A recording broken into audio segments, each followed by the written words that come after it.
Kids, कैसे हो आप सब? आई होप आप सब अच्छे हो और हम यहाँ से वीडियो भेज रहे वो अच्छी तरह से देख रहे हो और उसके अकॉर्डिंग अपना वर्क भी कंप्लीट कर रहे हो। आज मैं आपका सब्जेक्ट लूँगी एसएस। उसमें हमने लास्ट तक कंप्लीट किया था पेज नंबर 5। आज हम पेज नंबर 6 से स्टार्ट करेंगे। In South India, the powerful Chola kings conquered a large part of the peninsula in the middle of the 9th century. इसका क्या मतलब है कि जो ये किंग था चोला किंग, उसने ये जो राज्य था पेनिसुला का वो पूरा जीत लिया था 9th सेंचुरी के टाइम पे। तो Chola empire becomes rich partly because of its trade with China and South East Asia.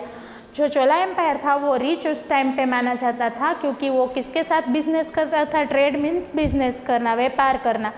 किसके साथ करता था? चाइना के साथ और साउथ ईस्ट एशिया के साथ। The southern part of India served as a zone for transshipment between the Red Sea and the Persian Gulf and the Southeast Asia. जो हमारा साउथर्न पार्ट था इंडिया का वो किसके लिए जाना जाता था कि उसमें शिप चलती थी जिसमें रेड सी और पर्शियन गल्फ नाम का जो सी है उसके बीच में हमारा बिजनेस और व्यापार चलता था। Trade contacts further led to cultural contacts. जो हमारे कॉन्टेक्ट थे भी दूसरे कंट्री के साथ और दूसरे जोन के साथ वो बाद में कल्चरल कॉन्टेक्ट में बदल गए। मीन्स हमने फिर हमारे त्यौहार और हमारी जो रिलीजियन हमारा सब कुछ जो था वो हम शेयर करने लगे। As a result India came into contact with varied people, cultures and languages. इसका क्या रिजल्ट निकला? इसका क्या परिणाम हुआ कि हमारे इंडिया में बहुत सारे ऐसे पीपल थे जो अलग अलग कास्ट और अलग अलग शेड्यूल से आते थे, अलग अलग कल्चर के थे और अलग अलग लैंग्वेज भी बोलते थे। Sources of history. In grade 6 we have read about 2 sources of history, archaeological and literacy. हमारे इस स्टैंडर्ड में आपने 6 स्टैंडर्ड में क्या सीखा था कि आर्कियोलॉजिकल हिस्ट्री और लिटरेसी की हिस्ट्री हमारे 2 मेन सोर्सेस है हिस्ट्री के। तो sources of history are also categorise as primary and secondary. हमारे जो हिस्ट्री के सोर्सेस थे पहले हमने किस 2 पार्ट में डिवाइड किए? Archaeological and literacy. फिर अगेन उसको हम 2 पार्ट में डिवाइड करते हैं जो है primary and secondary. Primary sources provide first hand evidence about an event और ए पर्सनालिटी। प्राइमरी सोर्सेज क्या है? वो हमारे पास फर्स्ट हैंड एविडेंस है। फर्स्ट हैंड एविडेंस का मीनिंग क्या होता है कि पहला जो पुख्ता सबूत होता है हमारे पास कि ये हमारा सोर्स यहाँ से ही मिला है। ओके, वो किसी भी पर्सनालिटी या किसी भी इवेंट को उसका पुख्ता सबूत होता है। For example autobiographies, chronicles and travelogues are primary sources.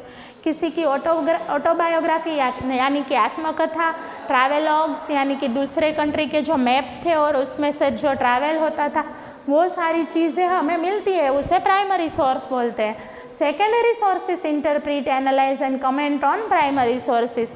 जो सेकेंडरी सोर्सेस है वो क्या करते हैं कि ये जो प्राइमरी सोर्सेस मिले हुए हैं मीन्स ये जो हमारे पास एंशियंट चीज़ें होती है उस पर अपना मंतव्य देते हैं, अपना कमेंट देते हैं। ओके, वो सेकेंडरी सोर्सेस में आता है।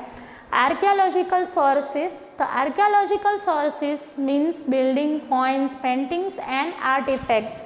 आर्कियोलॉजिकल सोर्सेस जो पुराने हमारे मिलते हैं उसमें क्या आता है? पुरानी बिल्डिंग्स, पुराने कॉइन्स, पेंटिंग होती है बहुत सारी पुरानी जो पुराने चित्रकारों ने की होती है, और आर्टिफैक्ट्स मीन्स पुरानी जो आर्ट कला, शिल्प कला जैसे हमारे और वो सब थी वो आर्टिफैक्ट्स में आते हैं। Monuments. Archaeological sources such as temple, mosque and a variety of other buildings built during this period provide a glimpse into the technology, religious beliefs and cultural history of the period. जो archaeological sources में जो temple और mask वो सारी चीज़ें होती है, पुराने टेम्पल, पुराने मंदिर और पुरानी मस्जिद जो है उसमें क्या होता है कि वो बिल्डिंग कैसे बनाई गई थी कि टेक्नोलॉजी तब इतनी सारी नहीं थी पर तो भी उसमें शिल्प और स्थापत्य की मदद से जो कला की गई थी, पत्थर को कुतरने से जो पूरी मूर्ति बनाई जाती है वो सारी कला उसमें दिखती थी। रिलीजियस बिलीफ या मान्यता उसमें दिखती थी और हमारा कल्चरल हिस्ट्री भी उसमें आ जाता है। Important archaeological sources of the medieval period are temples such as Khajuraho temples and in Madhya Pradesh and Raja Rajeshwara temple in Kerala. जो ये बहुत हमारे इम्पोर्टेंट टेम्पल है, जो हमारे अवशेष जहाँ से मिलाते हैं, जिसे हम मॉन्यूमेंट्स के अवशेष बोलते हैं। मंदिर में ये सारे अवशेष और पुरानी चीज़ें मिलती हैं। तो उसमें कौन से मिडाइवल पार्ट में मंदिर फेमस थे? एक था खजुराहो टेम्पल जो है मध्य प्रदेश में, और एक है राजा राजेश्वरा टेम्पल जो है केरला में। Mask such as Jama Masjid and the Quwwatul Islam mask in Delhi. मस्जिद में कौन सी मस्जिद जो पुरानी है और बहुत हमारे ये एंशियंट टाइम में आती है, हिस्ट्री में आती है, तो वो है Jama Masjid and Quwwatul Islam Masjid in Delhi. Mosque in Delhi, mosque को मस्जिद बोलते हैं। Museums such as Taj Mahal in Uttar Pradesh and fort such as Red Fort in Delhi. जो ताजमहल है उत्तर प्रदेश में, वो भी एक हमारा पुराना जो एंशियंट चीज़ हमारी मानी जाती है। रेड फोर्ट है दिल्ली में, एंड द आगरा फोर्ट इन उत्तर प्रदेश, और आगरा का जो किला है उत्तर प्रदेश में। ये सारी चीज़ें हैं। यहाँ पे एक जामा मस्जिद का पिक्चर है जो दिल्ली में है, और outer wall of the Raja Rajeshwara temple Kerala, इसकी बाहर की दीवार दिखाई गई है। तो आप देख सकते हो इसमें पुराने ज़माने के ये सारी चीज़ें हैं। फिर भी जब इतनी टेक्नोलॉजी भी नहीं थी हमारे पास, तब भी उसका काम कितना मजबूताई से और कितनी यहाँ पे कला का प्रदर्शन हो सकता है। Next, inscriptions. The inscriptions carved on stone and copper tablets, pillars and walls of temples and tombs gives us useful information about languages and scripts used.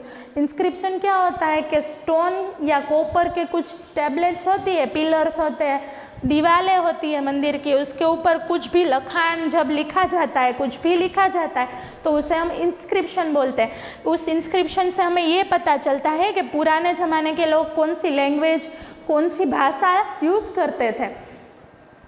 Dates of historical events, land revenue system and the religious belief popular in that period.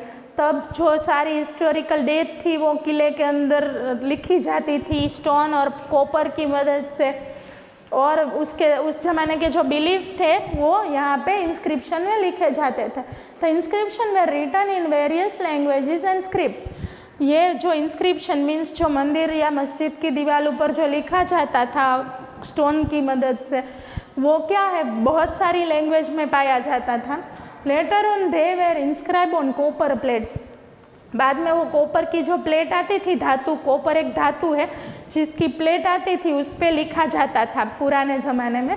This inscription contain the details about temples और statue और narrate long text in the form of poems called prashasti about which you have read in grade 6। वो inscription में क्या था कि temple और मस्जिद की सारी डिटेल लिखी जाती थी और बहुत सारी पोएम लिखी जाती थी उसके ऊपर, जो आपने ग्रेड 6 में पढ़ा होगा। Several Rajput and Chola rulers get many inscription established during this period. बहुत सारे रूलर्स थे, राजा थे, उसने ये इंस्क्रिप्शन लिखने के लिए उसके टाइम पीरियड में इस्तेमाल किया था। Coins provide extensive information about the rulers and their administration. Coins से हमें क्या पता चलता है, हमारे पास भी इस ज़माने के या पुराने कोइंस होंगे किसी के घर पे, तो उससे क्या पता चलता है। कोइन में पहले तो हम क्या देखते हैं, उसकी कीमत देखते हैं कि ये 2 रुपये का है, 5 रुपये का है, ओके, और दूसरा उसका साल होता है, लिखा हुआ होता है, फिर किसने ये कोइन बनाया। अभी तो ये हमारे इंडिया में क्या कौन सी सिस्टम है, रिजर्व बैंक ऑफ इंडिया ही सारे कॉइन्स और नोट्स की मैन्युफैक्चरिंग करती है, पर पहले के ज़माने के जो कॉइन थे उसके रूलर का नाम लिखा जाता था कॉइन पे। उस ज़माने में जिस राजा था या कोई भी एडमिनिस्ट्रेशन करता था उसका नाम कॉइन पे लिखा जाता था। This coins were made of different metals such as copper, silver, gold and lead. वो डिफरेंट मेटल्स मीन्स डिफरेंट धातु से, अलग अलग धातु से बनाए जाते थे, जैसे कि कॉपर धातु होती है, सिल्वर मीन्स चांदी के कॉइन्स होते थे, गोल्ड मीन्स सोने के सिक्के भी अवेलेबल थे। They reveal information about the languages used. उससे हमें कॉइन पे जो लैंग्वेज लिखी होती थी उससे हमें पता चलता था कि कौन सी लैंग्वेज में ये कॉइन है। The names of rulers and the socio-economic condition and religious belief of the period they belong to. उस टाइम के रूलर्स का, उस टाइम के सोशल कंडीशन का और उस ज़माने की मान्यता का इस कॉइन से हमें पता चलता था। The dates of issuing coins help the historians to clarify any doubt about the time period. Coin पे डेट भी लिखी जाती थी, जैसे अभी भी अगर हम हमारे कॉइन देखें तो उसमें साल लिखा होगा कि ये 2001 का है या ये उससे भी पुराना है या उससे नया है। हम उससे पता चल जाता है कि कौन से टाइम पीरियड में ये कॉइन बना था। The Cholas, the Delhi Sultanate and the Mughals issued many coins during their respective regions. Means ये सारे जो राजा थे उसने अपने टाइम पे बहुत सारे कॉइन इश्यू किए थे। नेक्स्ट पॉइंट है painting and art and crafts. तो ये नेक्स्ट पॉइंट से हम अभी अगले वीडियो में हमारे कंप्लीट करेंगे। आज हम यहाँ तक बच्चों कंप्लीट करते हैं।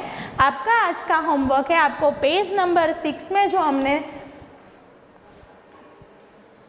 होमवर्क में पेज नंबर 6 में हमने जो वो देखा मोन्यूमेंट वाला पॉइंट, मोन्यूमेंट,